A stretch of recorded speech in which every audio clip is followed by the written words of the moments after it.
Demonte colony cinema గురించి ప్రత్యేకంగా తెలుగు ప్రేక్షకులకు చెప్పాల్సిన అవసరం అయితే లేదు. ఎందుకంటే 2015లో విడుదలైన ఈ సినిమా తమిళంలోనే కాదు తెలుగులో కూడా మంచిగా ఆడింది. మరి 9 సంవత్సరాల తర్వాత అయితే ఈ సినిమాకు సీక్వెల్ గా వచ్చింది ఇప్పుడు డిమాంటీ కాలనీ 2 మూవీ. మరి ఈ మూవీ ఎలా ఉంది అనేది మన రివ్యూలో తెలుసు. దానికంటే ముందు ఫ్రెండ్స్, మన ఛానల్లో థియేటర్లో విడుదలైన సినిమాలకు సంబంధించిన రివ్యూలు, అలాగే ఓటీటీలో విడుదలయ్యే సినిమాలు, వెబ్ సిరీస్లకు సంబంధించిన రివ్యూల వీడియోల గురించి తెలుసుకోవాలని మన ఛానల్ ని ఇప్పటి వరకు ఎవరైనా సబ్స్క్రైబ్ చేసుకోకపోతే ఇప్పుడే సబ్స్క్రైబ్ చేసుకోండి. అలాగే ఈ వీడియో నచ్చితే మాత్రం తప్పకుండా లైక్ కొట్టండి. ఇక రివ్యూలోకి వెళ్దాం. కథ విషయానికి వస్తే 6 ఏళ్ల క్రితం సుసైడ్ చేసుకొని మరణించిన తన భర్త శామ్ ఎలా చనిపోయాడో అంతుపట్టక ఇబ్బంది పడుతూ ఉంటుంది డేబీ. అతని ఆత్మతో మాట్లాడే ప్రయత్నం చేసిన సమయంలో అతను లైబ్రరీలో చదివిన ఒక పుస్తకం కారణంగానే ఆత్మహత్య చేసుకున్నాడనే విషయం ఆమెకు తెలుస్తుంది. అంతేకాదు 6 ఏళ్లకు ఒకసారి ఒక బ్యాచ్ మొత్తాన్ని పుస్తకం చంపేస్తుందనే విషయాన్ని తెలిసి దాన్ని ఆపడానికి ఆమె ప్రయత్నిస్తుంది. సరిగ్గా అదే సమయంలో శ్రీనివాస్, అతని కవల సోదరుడు రఘునందన్, ఈ కవల సోదరులు ఇద్దరు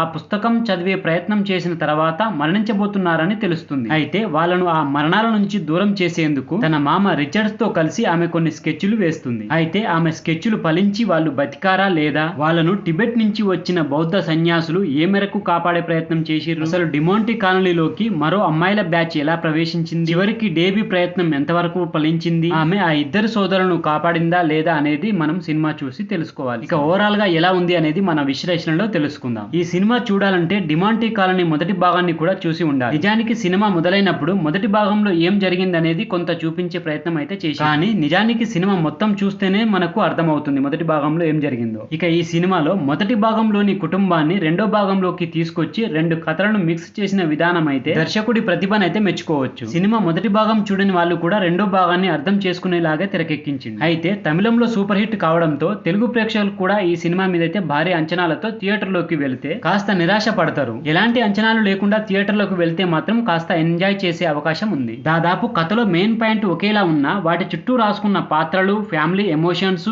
ప్రేమ కథలు, కుట్రలు, మోసాలు లాంటి అంశాలు చక్కగా తెర మీద చెప్పాలనే ప్రయత్నంలో మరోసారి సక్సెస్ అయ్యిండు దర్శకుడు. తనకు అత్యంత బలంగా మారిన స్క్రీన్ ప్లే తో ప్రేక్షకుడికి ఊపిరి బిగియపట్టే భావోద్వేగాలతో కట్టిపడేసిండు. అలాగే టెక్నికల్ అంశాలతో థియేటర్లలో ప్రేక్షకుడిని కొత్త అనుభూతికి గురి చేసిండని చెప్పారు. రకరకాల ట్విస్టులు, టర్నులతో సినిమాను అత్యంతం ఆకట్టుకునేలా కథను నడిపించిన విధానం ఆయన ప్రతిభకు అద్దం పట్టింది. ఈ చిత్రంలో డెబ్బీగా ప్రియా భవానీ శంకర్ సినిమానైతే ముందుకు తీసుకెళ్లిన విధానం బాగుంది. ఇక అరుణ్ నిధి అలాగే ఇతర పాత్రలు నటించిన వారైతే వాళ్ళ నటనతో బాగానే ఆకట్టుకున్నారనే చెప్పొచ్చు. ఈ చిత్రంలోని సన్నివేశాలకు డిజైన్ చేసిన సౌండింగ్ అలాగే బ్యాక్గ్రౌండ్స్ మరో లెవెల్లో ఉన్నాయని చెప్పొచ్చు. ఇక చివరిగా చెప్పేది ఏమిటంటే ఈ వారం ఎలాంటి అంచనాలు, సందేహాలు లేకుండా థియేటర్ కు వెళితే ఓ మాదిరి ఎక్స్పీరియన్స్ తో బయటికి రావడం అయితే తథ్యం. హర్రర్ సినిమాలు ఇష్టపడే వారికైతే ఈ సినిమా ఖచ్చితంగా నచ్చుతుంది. మరి మీకు హర్రర్ సినిమాలు ఇష్టం ఉంటే ఒకసారి అయితే తప్పకుండా చూడండి వెళ్ళి. సో ఫ్రెండ్స్, ఇది డిమాంటీ కాలనీ 2 మూవీకి సంబంధించిన రివ్యూ వీడియో.